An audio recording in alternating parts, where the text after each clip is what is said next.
Hi, my Dr. Virendra Kumar, laparoscopic and general surgeon from Panacea hospital Durgakund Varanasi. आज जिस topic को लेकर हम लोग आए हैं वो हर्निया है।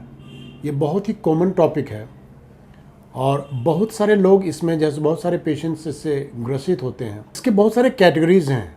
ये जन्मजात भी होता है जिसको हम कंजेनाइटल कहते हैं। ये इंसिजनल हर्निया होता है जो ऑपरेशन की, यूजुअली ऑपरेशन के बाद ही होते हैं। और एक नॉर्मल होते हैं due to the weakness of the abdominal muscles, पेट के मसल्स के दुर्बलता के वजह से वहाँ से हर्निया निकल के बाहर आ जाए। कंजेनाइटल हर्निया मेल चाइल्ड में बहुत ज़्यादा कॉमन है, हालांकि कुछ फीमेल चाइल्ड में भी ये सब चीज़ देखे गए हैं। इसके बहुत ही वेराइटीज़ उसके कैटेगरीज़ हैं।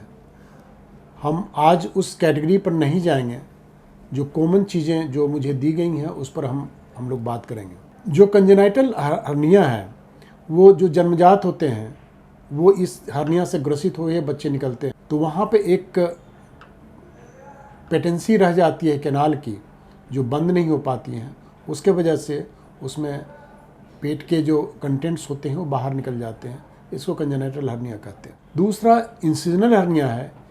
ये इंसिजनल हर्निया यूजुअली ऑपरेशन के बाद ही होते हैं।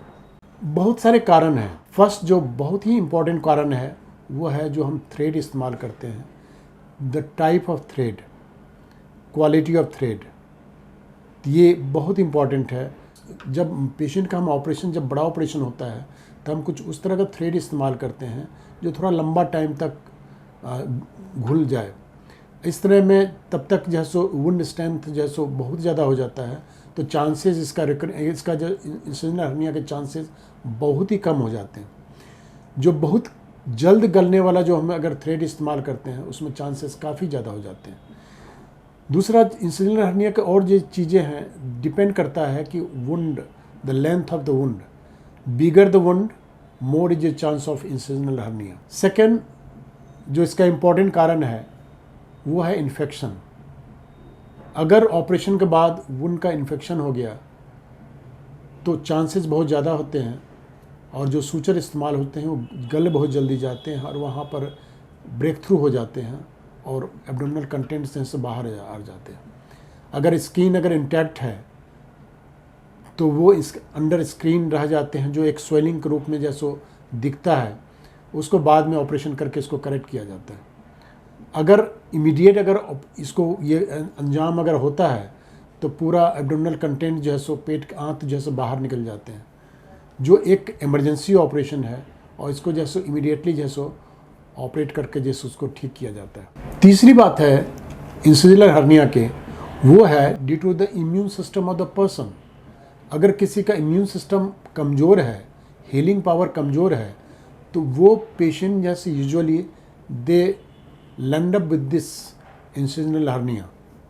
उस कंडीशन में इवन उसके बाद उसका जो कंस्ट्रक्शन होता है, रिकंस्ट्रक्शन होता है, वो भी थोड़ा डिफ़िकल्ट होता है, क्योंकि पेशेंट का ऑलरेडी जैसे इम्यून सिस्टम बहुत पुअर होता है और उसमें जो हीलिंग पावर होता है उसके वजह से वो ले नहीं पाता जो ऑपरेटिव रिपेयर हम करना चाहते हैं। तीसरा जो कारण है वो नॉर्मली मीन्स जो ओल्ड एज होते हैं उसमें यूजुअली हम अभी बात कर रहे हैं इंग्वाइनल हर्निया की।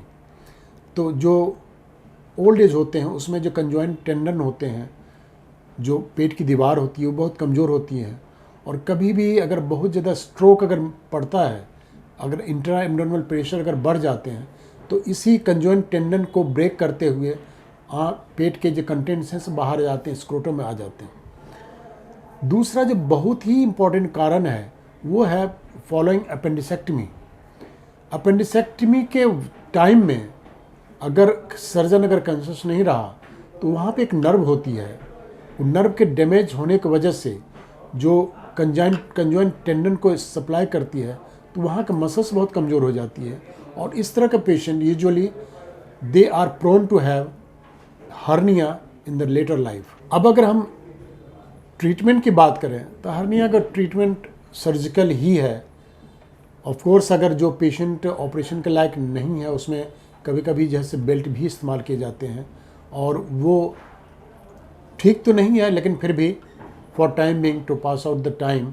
दूसरा है इसका जो ऑपरेशन, जो रियल ऑपरेशन या रियल जो ट्रीटमेंट है वो सर्जिकल ऑपरेशन इंटरवेंशन है। अब सर्जिकल इंटरवेंशन दो तरह के हैं, एक तो लैप्रोस्कोपिक ऑपरेशन है जो दूरबीन से है, और दूसरा ओपन ऑपरेशन है। तो लैप्रोस्कोपिक ऑपरेशन ये कंट्रोवर्शियल है, बहुत लोग मानते हैं कि laparoscopic operation is the best operation.